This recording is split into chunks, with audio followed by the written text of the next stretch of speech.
চল উড়ে। অবশেষে আমরা কোথায়?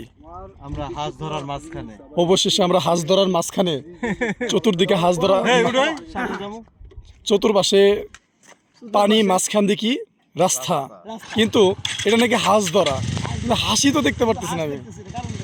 কারণ কি? ওই যে মহিষ, কিন্তু হাঁস নাই। শ্যাম খারাপ, তোমার এটা হাঁস ধরা কেন বলা হয় বলো দিই? এখানে মানুষ হাঁস ধরতো তো বেশি, এই জন্য এটার নাম হাঁস।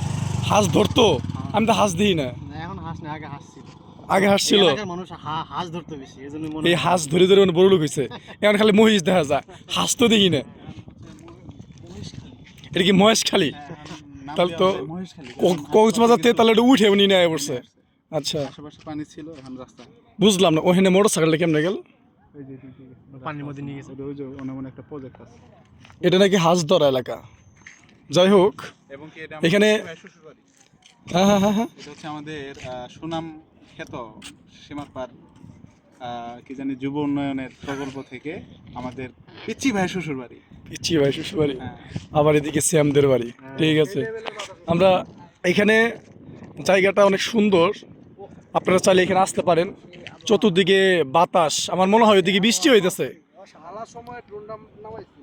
আমার মনে হয় ওইদিকে বৃষ্টি হইতেছে।